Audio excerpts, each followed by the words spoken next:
Welcome in, Heart Talkers, to another edition of Heart Talk. I don't even, I'm nervous about today. I just have to say that. I don't even know how this happened other than an crossing with a stranger and, a little bit of a conversation, and voila, here we are. Okay, today's guest is Miss DeDe Halfhill.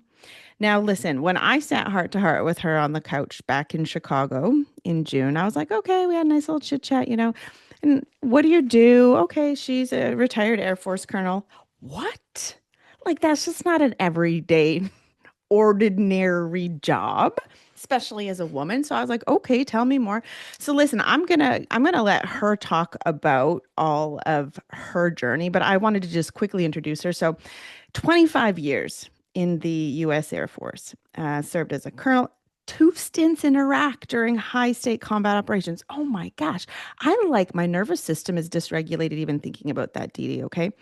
Then, if that's not enough, like, holy shit, this badass principal advisor to defense leadership, 60 minutes appearance, 60 Minutes, the show, we know it. And then also featured by Brene Brown in her book, Dare to Lead. And this is what Brene says about her: one of her leadership heroes and a total badass. And here she is today. DeDe, okay. I am so grateful that you came and sat beside me on the couch because this is what you said. You're like, listen, I don't really do crowds. Um, can I sit beside you? That's how it Yeah. started. So, welcome to the Heart Talk podcast, DeDe. Oh my gosh. Thank you so much for having me. And I think you summed up my whole life right there in that one sentence. I don't do crowds. Can I sit next to you and will you be my friend? How, Like that's okay, really it. how does, an Air Force colonel who is obviously leading in some high stakes, I can't even imagine, but you don't do crowds. I love it. This shows the humanness to us, all sides of it. Okay. So let's start with Yeah. this. Tell us a little bit about where are you from? Where did you grow up? And let's look at this journey as how did you get from there to where you are today? Oh gosh. So where do you begin? These are always the hardest questions, like tell me your life. So I grew up in Dubuque, Iowa, from the Midwest, spent my whole childhood in Iowa. And then, I was the first child. I was the first person in my family, both sides, to go and graduate from college. But when I was getting ready to go to school, my parents couldn't afford school. So I went to a community college about an hour away from my hometown. And it was my first time kind of stepping out on my own. I was figuring things out. And I was getting ready after that 2 years to transfer to the University of Iowa. And I knew I couldn't pay for it. I was already working two jobs, and and I had gone to school on the Pell Grant. So grateful for the opportunity that, someone saw potential and said, we're going to help you get there. And so I was getting ready to transfer to the University of Iowa. I knew I couldn't pay for it. I got a postcard in the mail. It said Aim High Air Force. And I thought, why not? So I called up the recruiter, and the recruiter was very kind, and but it could tell I was kind of clueless. I was asking him, like, do you have some weekend duty? Do you, like, is there a way I can finish school and then come in the Air Force? And he was like, no, no, no. And now I understand that to be an enlisted recruiter, which, to be fair, they want you to come right in and they will help pay for you to go to school while you're on active duty. But I didn't want to do that. I wanted to finish school first because I was the first who had gone, and I had a lot of expectations on me that I had put on myself, not by anybody in my family. They were completely supportive of whatever decision I would have made. And that guy finally gave up on me and said, let me put you in touch with what I now know to be an ROTC recruiter, which is a reserve officer training program that you go through simultaneously while going to school. And I got him on the phone, and he was like, no, we don't want you to quit school. No, we're going to pay for you to finish school. And yes, we're going to give you a job right when you graduate. And I thought, oh my gosh, this guy is like sent from heaven. And I was so naive that as he was explaining to me going to field training, which is the officer version of what we call, most people call boot camp. it's the program they send you through to really start building in you the skills of leading, of taking Mm. charge, of filling a vacuum when one is there. And I remember he was explaining to me the physical parts of it. And I literally said to him, and Laura, to this day, I'm like, I just can't even believe who that girl was. I literally said to him, oh, so like I'll be totally in shape for bikini season. Okay, Like, yes. and how old are you at this time and what year is it? I was oh gosh, you're going to age me. I was a sophomore in college. I was just finishing my associate's degree at the community college. And so I would have been what, 20, Okay. Yep. 19, 20.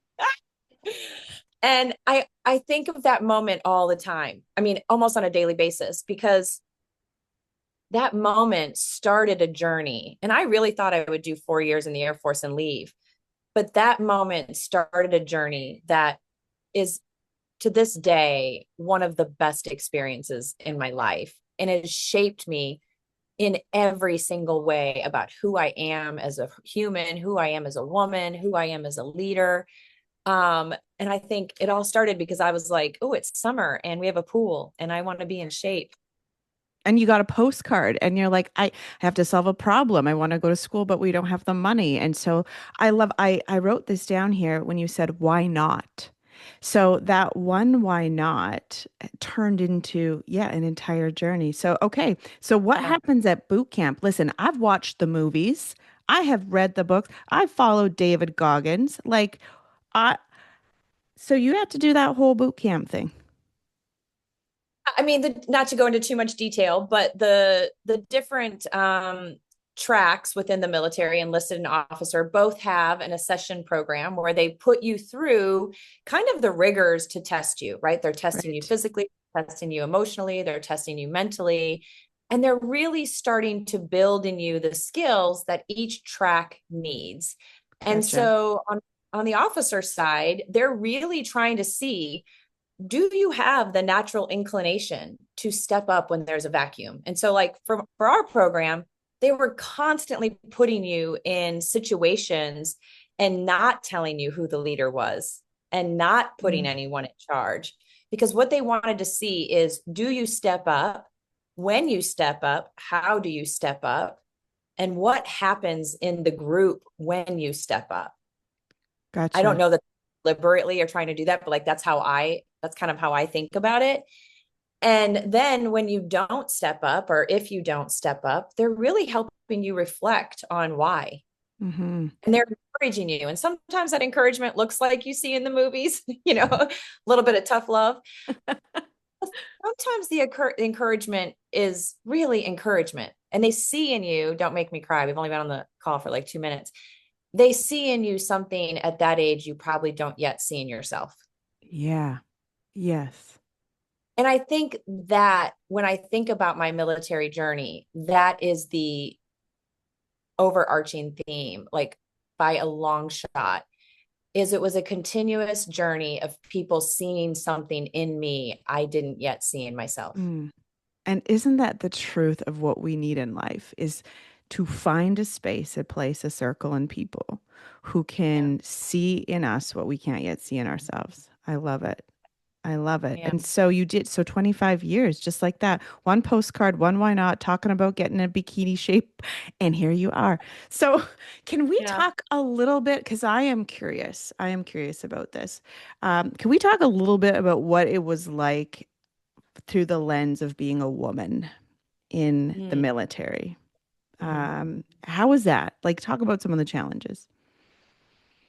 I get this question a lot. For sure. Um, and so I've had to really kind of distill it down to, what do I think my overarching experience was? And I think it goes back to that very same statement. I had to teach a class on, or I had the opportunity to teach a class on women in leadership and national security and foreign policy at Georgetown when I was doing a program there. And so I had to really look at, why are women struggling in leadership? And through all the literature, I kind of distilled it down to three spheres, right? There's one sphere is the policy space. What are the policies, whether that's childcare, family leave? what are the policies that make it challenging given how we've been conditioned societally? Like we still bear a lot of the responsibility for child rearing and taking care of the family and taking care of the home. And so what policies are in place that help balance that? The other thing is, what societal messages have we been taught? What are the societal beliefs around what it means to be a leader? And then the third space was really that internal. How do I Right. see myself? Am I holding myself back? And I thought it was really important to kind of break it up into those three spheres because I think it gives you a way to just package it in elephant chunk, like how do you eat an elephant one bite at a time? It kind of gives Yes. you a way to focus your efforts. And when I was looking into that internal sphere, like what are the messages we tell ourselves? One of the pieces of research that came out was women often aren't rising to the leadership positions because they self eliminate. Mm, And we saw this in the military all the time. Like we would assess about 20% of women into the officer corps each year in the Air Force.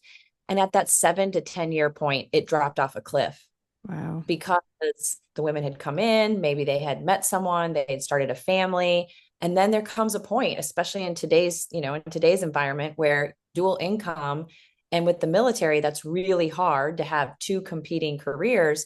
And 9 times out of 10, the woman chose to leave to be with the family so that her partner could continue in the military. And so we were seeing this huge cliff. And I thought about that so much because I didn't I didn't have those same factors putting me in a place where I had to decide to stay or opt out, and I wasn't self-eliminating from the military, but there were so many times in my career where I wanted to self-eliminate from opportunity, Right. whether that taking a command position, the military is constantly putting you in jobs that are terrifying, right? They're just outside your skill level yet. They're just outside your experience. Like they're all stretch opportunities. You are never going into a job you're prepared for. And the number of times I wanted to self eliminate was, countless. And I was never allowed to.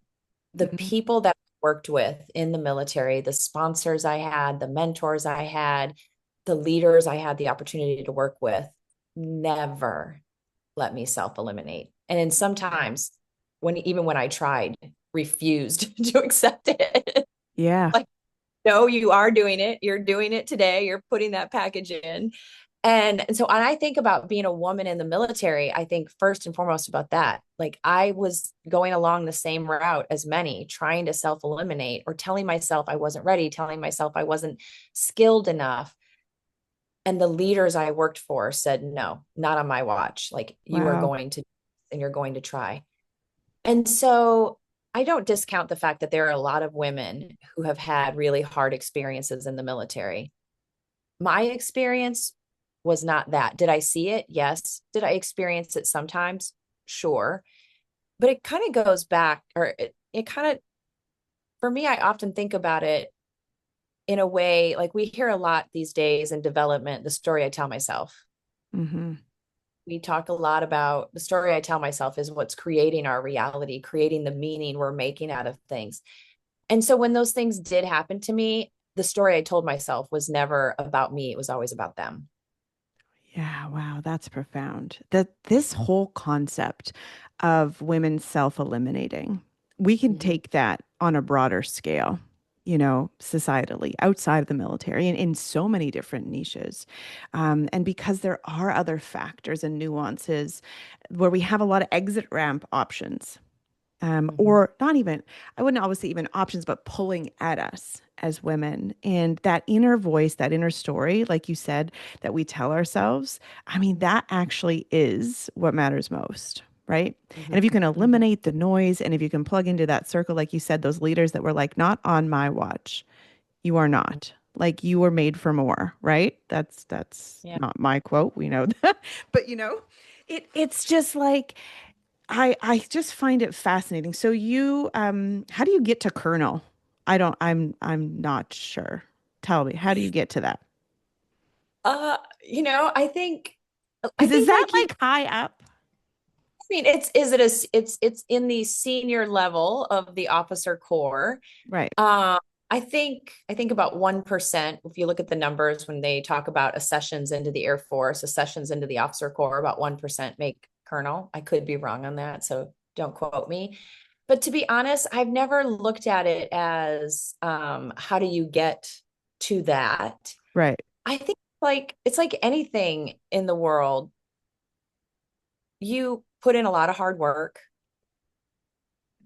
If you're lucky, that hard work gets recognized. Mm, But more than anything, you have a lot of people supporting you along the way, whether that be the leaders I worked for, whether that was the teams I had the honor of leading, whether that was my peers who were, we're just always cheering each other on. You don't get to any level, I think, in any environment, military or not, without that Beatles song, I get by with a little help from my friends, like hmm song is constantly in my head because I think that that's really all of it. And so sometimes I think I was lucky, sometimes I think it was skill, sometimes I think I have no idea. Well, listen, I'll tell you something. You don't get there just by luck. I mean, let's talk about your skills. And this is some of the hardest things that we have to do. I mean, as humans, is when we have to actually talk about ourselves and what we're good Yeah. at, celebrate our strengths. So, like, what makes DeDe Halfhill a badass leader? Like, what do you possess as a leader that really makes you stand out? To acknowledge that even your questions are making me a little uncomfortable because we don't. I agree with you. Like, we don't talk about the good things that we bring to an organization. I'll answer your question. I'm not avoiding it, but I used to do maybe a little. I used to do this exercise with my airmen. And when you're leading an organization, you often go out into the organization to talk to folks, and I would present awards and whatnot. And so I was out talking. I would often go out and talk to my organizations, and they would usually be in a big group, right? A big round Mm. circle of you, and you're kind of like holding court there.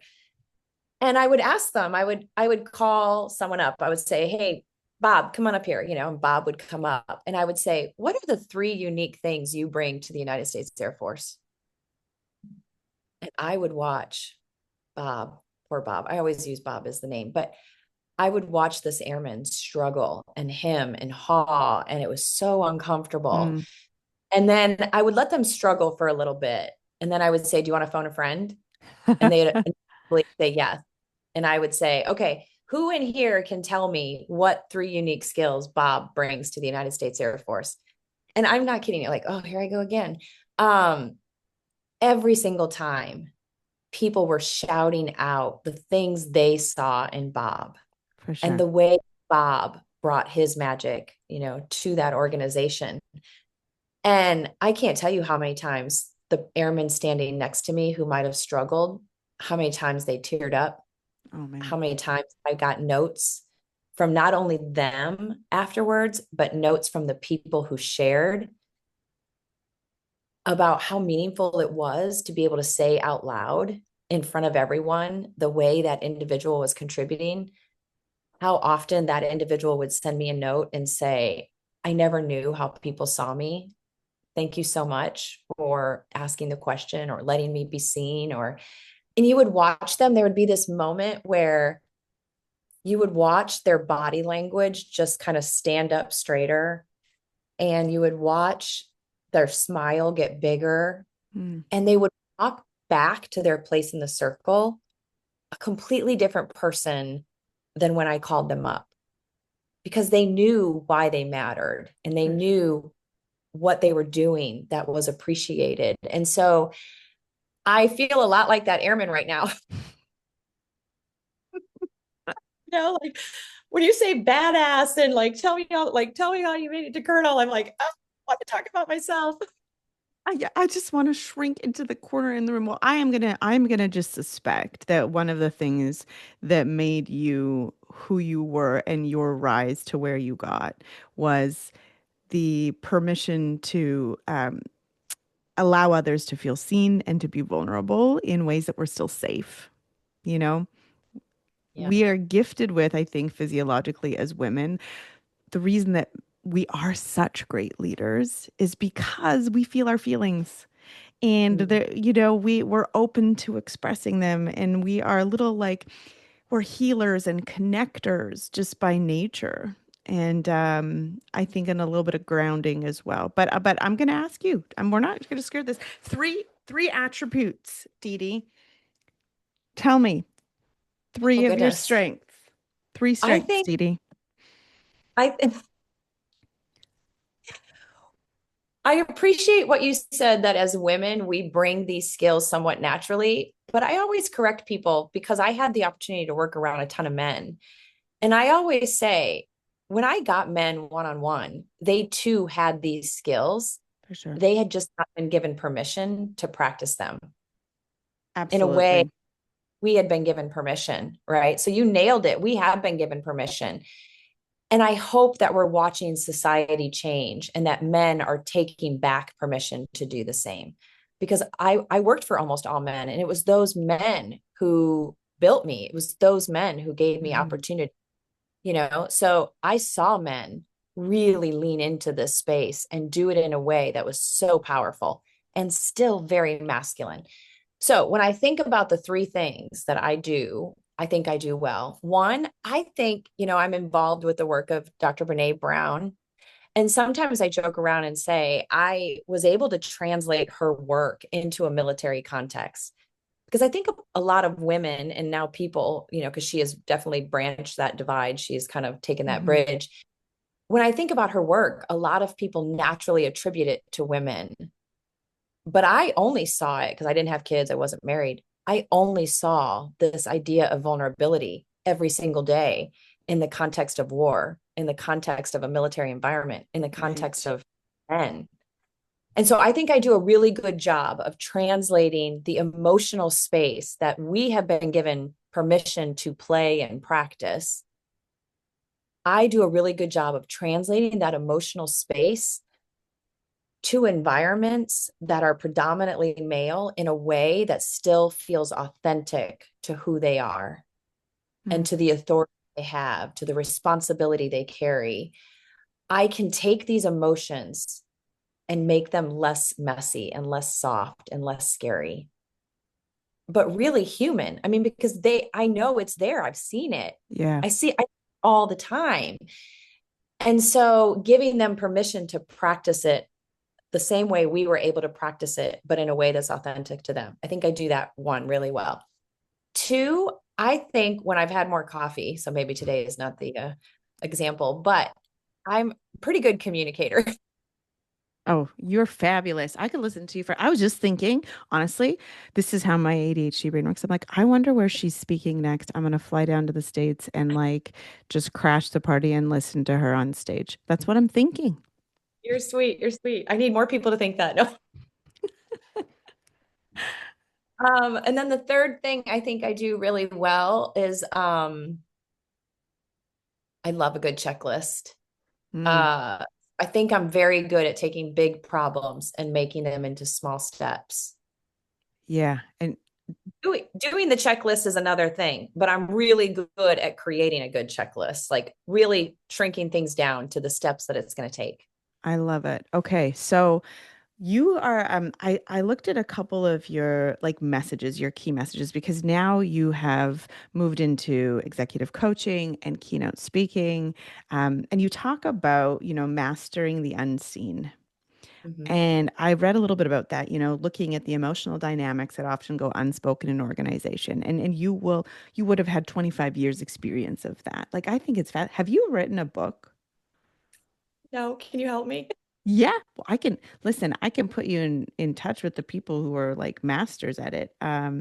Because I'm just thinking that everything that you just talked about like being the bridge and being that space that helped what men are wired to do, but we don't talk about it because they don't have the permission to express the way we do.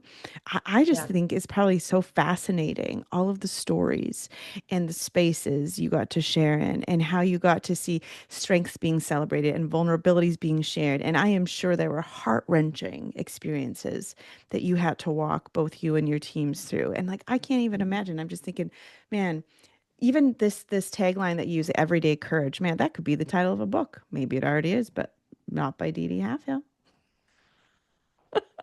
I will tell you a story because I ran as I was starting to grow in my own skill in this space, right? I would see some men who would really embody it. And they had a way of leaning into empathy that still felt, like I said, very authentic. And they had a way of using emotion subconsciously. I don't think any of them were deliberate, but they had a way of speaking to the human emotion in all of us that people would walk out of the room just in awe and Mhm. wanting to follow the person anywhere. And one of those men was a guy named General Robin Rand. And I talk about him a lot. So he's used to this. I'm always like, hey, I talked about you again today on stage. Um, it was one of my wonderful mentors. I owe most of my career to him because he was one of those gentlemen who always pushed me, even when I was like, please don't. He's like, no, I'm doing it anyway. Um, I I worked for him when he was a colonel and I was a very young captain. And I was like his executive assistant. So I was around him all day, every day. I was the one preparing his communications. I was basically doing all of that admin stuff around him. So I had exposure to watch him constantly, 24/7, not 24/7, but you get my drift. Mhm. And um he was normal. In fact, I went back and I found some slides that I had put together for him for our staff meeting. And they were just very matter of fact, very like, don't do this, do Mm. this. What's the update on this? Just. And then fast forward to, so that would have been 2003. Fast forward to 2017, and I'm working with him again, but now he's a 4-star. And I'm watching him leave a room in tears in a way that's emotionally connected, not because he was Mhm. like No, yelling. not because he was yelling. Okay. I follow. I People afterward just gush over him like he is the most amazing leader. And oh my gosh, like people felt really, really connected to him. And of course, I adore him, but I was like, I don't remember him having that ability Mm. back in 2003. So I went back, and that's when I went back and found the slides. And I was like, no. And then I had the opportunity to talk to him one night. He was having a dinner at his house for a bunch of civic leaders, and I was there. And I said, can I ask you a question? And so I told him about this image of who he was, who I knew as an '06, and the person I was seeing as a 4-star, 4-star general. At one point, he was the most senior 4-star in the United States Air Force. Wow. So very accomplished and experienced leader. And I remember asking him, like, what do you think was going on there? And he was like, I don't know. He didn't really have any answer. And I said, I have a hypothesis. So, in between that space, when he was a 1-star general, he was in charge of Balad Air Base in Iraq. And Balad Air Base was the home of the largest hospital in Iraq. And Mm. so it was the hospital where we would say the golden hour. If we can get you to that hospital within an hour, we have a 90% chance of saving your life, right? Okay. So that was the place where all of the wounded soldiers, sailors, Marine, airmen, would go during the war. And because he was the wing commander at that base, he would go over to that hospital every day and talk to the wounded. And sometimes he would call their parents, and sometimes he would hold their hand, like when they were scared. And my hypothesis is that experience broke him open in a way that nothing else up to that point had. And then I started talking to other leaders. And I met a leader who I was going through a course with who had been in Kobar Towers. Also, a leader who could really lean with empathy, who could really lead with understanding the human experience of fear and uncertainty, that real experience of vulnerability. Also, very, very comfortable in this emotional space. And the thought I had after I met leaders over and over and over again, who were the kind of leaders we really need, Mm. but only got there because they had been broken open, did not get there because we were deliberately building them. And I thought, why are we leaving it to chance for men? And why do men have to be broken open before they can lead that way? Wow. That's profound. Yeah. And that connection between him having the opportunity to sit side by side in those really, for some of them, dark hours, and having to hold space with families that brings that humanness out, which we all have. Yeah, I think if you wrote a book, DeDe, man, it would be a national bestseller. Listen to this. I, What would you title it? I don't like everyday courage. Like that's, I mean, I don't know where that, I saw that in your, I don't, I just think that we don't often get this perspective. We don't often get the perspective of the lens of which how that whole dynamic and matrix, because there is a perception about the Army and the Navy and the Air Force in the role that women play and the role that men play and the patriarchy and misogyny and all of that. And I think that even this conversation has opened my eyes to maybe some limiting beliefs that I've had because I've seen it in my own life. When I think about the men in my life that I've really connected with and who've been great leaders to me, it's because I had an opportunity to see that vulnerable side of them. And I had an opportunity to see them lead and connect and bring community together that way as well. Yeah. And they all have it. It's Yeah. the Yeah. Yeah, it's the permission to use it and to show it. So I think oh man. I mean, I wish we could talk like forever. I'll have to have you back here, DeDe. So when you Yeah. Are we talk, done already? Oh we're not no. not yet. Soon. Okay. We're going to wrap up soon because here's the thing that the followers start to drop off listening after about 30 minutes. We have short attention spans these Yeah, days. we do. I know. So what got you into Brené's work then? I mean, how did you get into being, named as one of her leadership heroes? Like how does this happen? I was lucky enough. Like so many people, I started following her in probably early 2011. I saw her TED Talk when I was in Iraq. So I was in a very challenging leadership experience. And I saw her TED Talk and I was like, oh my gosh, like that's what I'm seeing around me every day. And when I finally had the chance, I had the chance to meet her, I think in 2017. And I went up, I was probably totally fangirling, like a lot of people, I'm sure.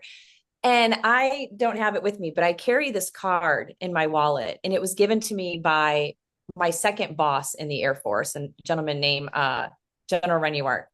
And he gave me this card. Now, on one side of the card was the wing mission.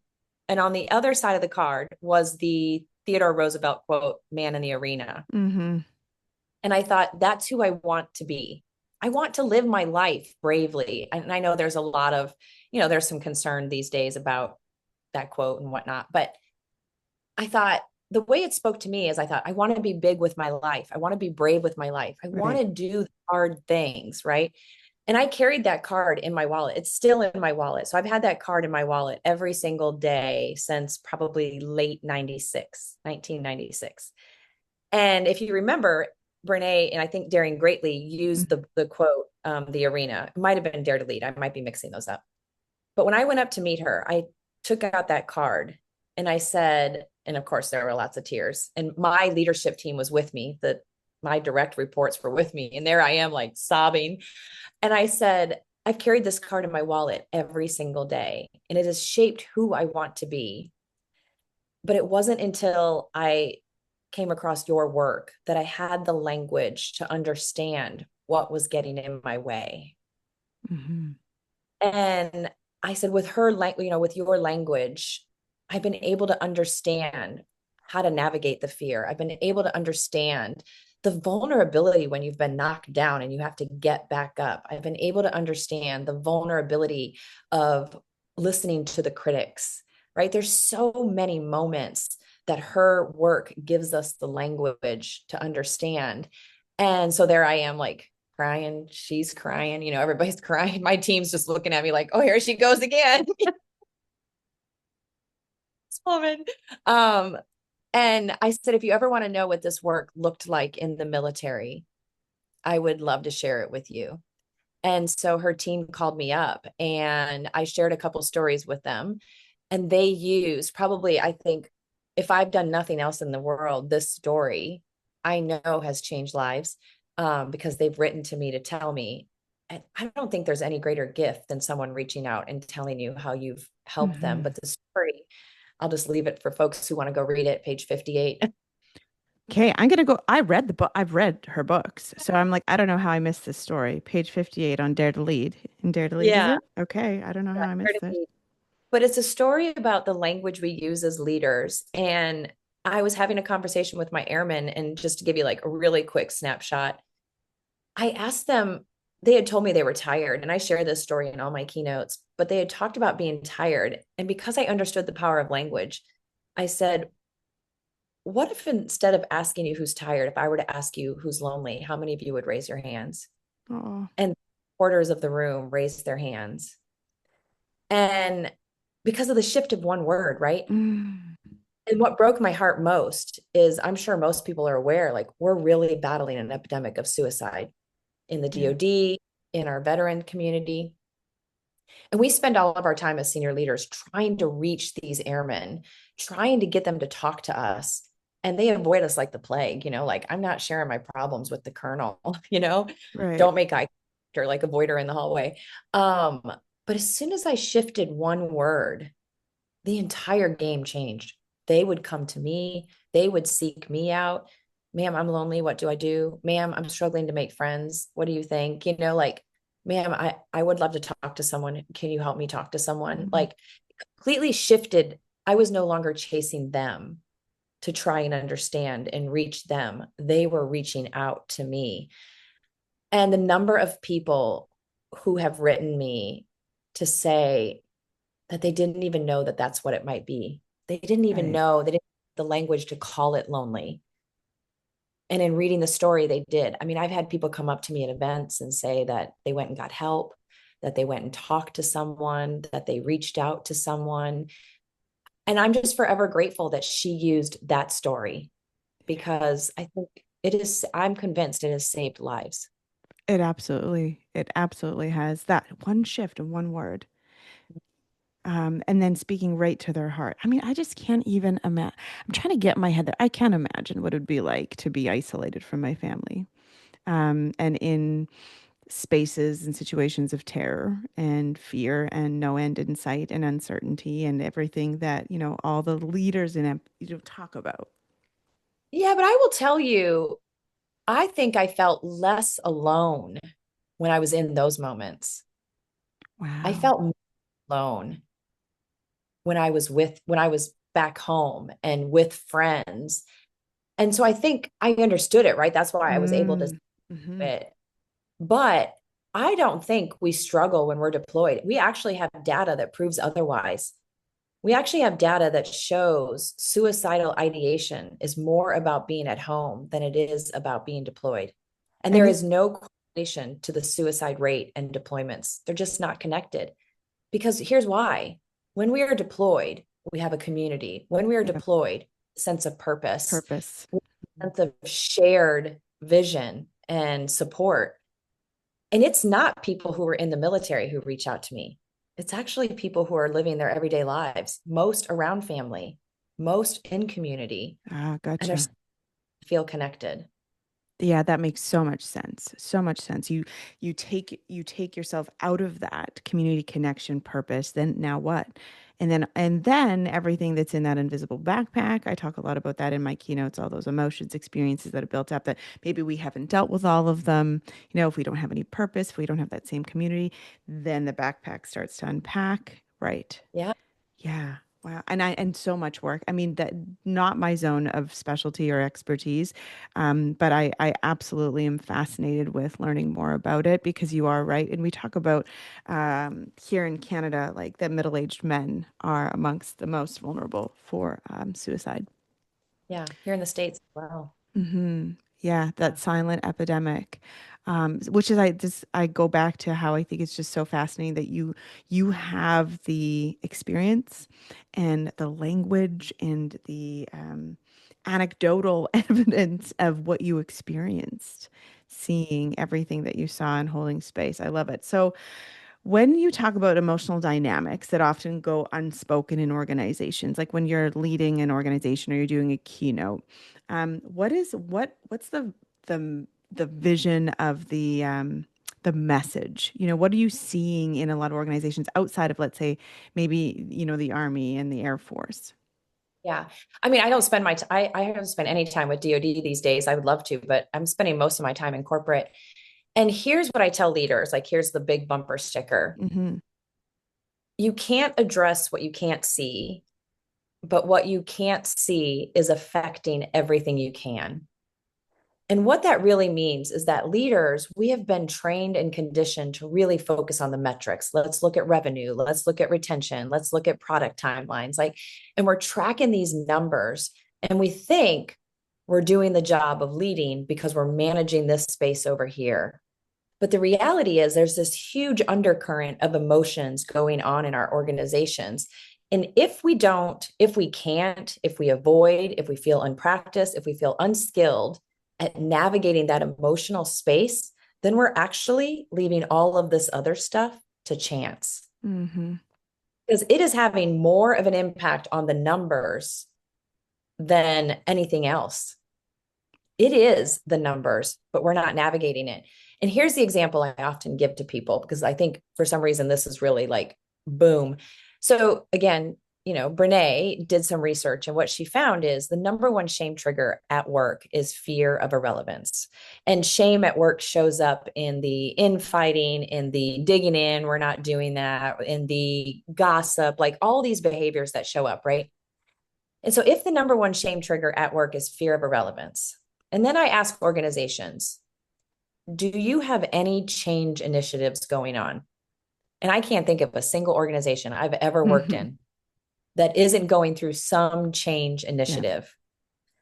And then I say to them, if you have a change initiative going on, that change is telling someone the story that either they are irrelevant, what they do is going to become irrelevant, right? Change by nature makes something irrelevant. Mm-hmm. And so you have an entire workforce that is making up their stories about what that irrelevance means, who it applies to, what it applies to. And if you can't speak to that fear of irrelevance as a leader, then that change initiative is based on hope. Wow. What we do as leaders so often, and this is what I saw, tell me your experience. We've got two messages as leaders when it comes to change. The one, the first one, this is the good one. The good one is it's going to be great. It's going to be so wonderful, Mm. like painting the rosy picture of what that change is going to get us. And then the other change message, and this one I hear a lot in the military, right? Like get on the train or get out. Like you're either on board or you're out. And that's like, beat it. Yeah. And I often tell them like it's not hard. It is as simple as a leader saying, I have no doubt that as we're going through this change, there are a lot of you that are wondering, what is this going to mean for me? Right. What is this going to mean for the job I do? You're probably afraid because some of those answers aren't available yet. But here's what I want you to know, and I want you to really hear me when I say this. You matter. What you do matters. And we're going to be here to support everyone through this change. And none of your feelings are invalid. They're Mm-hmm. very feelings. And I want you to know that they're welcome here because we're all navigating this together. But I can't say it enough that you matter. Yeah. It's not a magic pill, But it's but acknowledgement. It's acknowledgement. people just want to be seen. Yeah. And if you address the very fear they're feeling, if you can't even acknowledge the very fear they're feeling, they're in survival mode. They're not hearing anything else you say about Mm-hmm. change. You know what I'm thinking about as you're saying this? Because I always bridge the gap between if I'm speaking to a corporate audience or I'm talking about organizations, to smaller groups like families. Mm-hmm. Navigating change. And I'm listening to you say this. I'm thinking about what our conversation before we hit record about, your friends going through that transition of, giving their children wings to fly off to college, right? Yeah. And the Yeah. vulnerability in that, because then there's pieces of you as a mother that feels like becomes irrelevant. You're no longer needed in the same way. And there's a fear of being, yeah, kind of not replaced, but just not needed. And so I think Yeah. this conversation for the Heart Talk community listening today, because I know a lot of the listeners are coming from all different backgrounds, is like it does not matter if we're talking about, the Army, the Air Force, a corporate organization, or your family. It's like that acknowledgement that somebody feels a certain way, might have fear, might feel like they're not enough. I mean, the five emotional core needs we all have is, we want to feel safe, we want to feel loved, we want to feel like we're seen, heard, and valued. And we also Yep. really want to belong. And so Yeah. having those conversations, I mean, my 15-year-old son he's had a tough go. He's a competitive athlete in Mm. spaces that traditionally demand a lot from males, a lot of tough stiff upper lip, in the hockey world. He broke his leg in January coming back from that, trying to make squads and keep rising. And it was interesting, he pushed himself beyond. He did 3 days of tryout, DeDe. I mean, this is a kid, if you tell him he can't, he will. And he just missed, getting the last spot. And he Oh, but was offered an AP position. So he comes home, and we're also dealing with, there's some family dynamics. And well, what this kid does when he's feeling a little bit frustrated or unsettled is he just does more physical. He goes for a run. The kid does a mm, 6K run after 3 days of some of the most intense hockey I've ever, And then of course he pushes his body beyond, And then I said to him, I feel like the reason you're doing this is because there's some disappointment. There's a little bit of sadness. Is that how you're feeling? Because I, try to have those vulnerable conversations with my boys. Like, what's yeah. underneath? What is Yeah. underneath? Yeah. Huge. Huge. Because when we Yeah. get to that, it's like the magic when we're connecting. Is he able to open up in that way? Yeah, you know what? There's times, absolutely. But then this morning, he's supposed to go to practice, and he's really hurt. I mean, he's got another big tryout this weekend, and his muscles are sore. And he's like, I can't tell the coach I can't come. Like, I can't tell my trainer I can't come. I'm like, why not? Like, Mm. you're hurt. Well, I can't do that, mom. There's still that, like, don't want to Yeah. disappoint. Don't want to be seen as weak. Don't want to Right. be, hmm, Yeah. Man up. man up, man up. Hey, So, pain is weakness leaving the body. mm, mm, Like what a horrible message. I mean, that's where I go back to, like, men aren't allowed to practice. And I love that you're even asking the question, because, in it, you probably see this in coaching. They often tell us as coaches, most of the coaching, 90% of the coaching happens outside of the session. mm-hmm, And so, because people get a chance to think about the question and reflect on it. So even if he's not answering you in the moment, it's in the back of his mind. What for am I sure. really feeling? Yeah. Like, what is this? What am I trying to, like, yeah, run away from or pound out for doing? The kid did 70 push-ups in 1 minute. He hasn't even been to the gym for 4 months. Like, he has got this tenacity. I don't know. I don't have, like, I used to not give up, and now I'm like, nah, fuck it. I'm done. Right. I love it. I love it. But I mean, this is out on a tangent, but it's just talking about like the humanness behind every story for us. And it all Yeah. goes back to feeling our feelings and having the emotional language to give those feelings words and spaces. Yeah. So I am so pleased that we had this, and I wish we lived next door and we could go for I coffee. know. We'd have great coffee talk.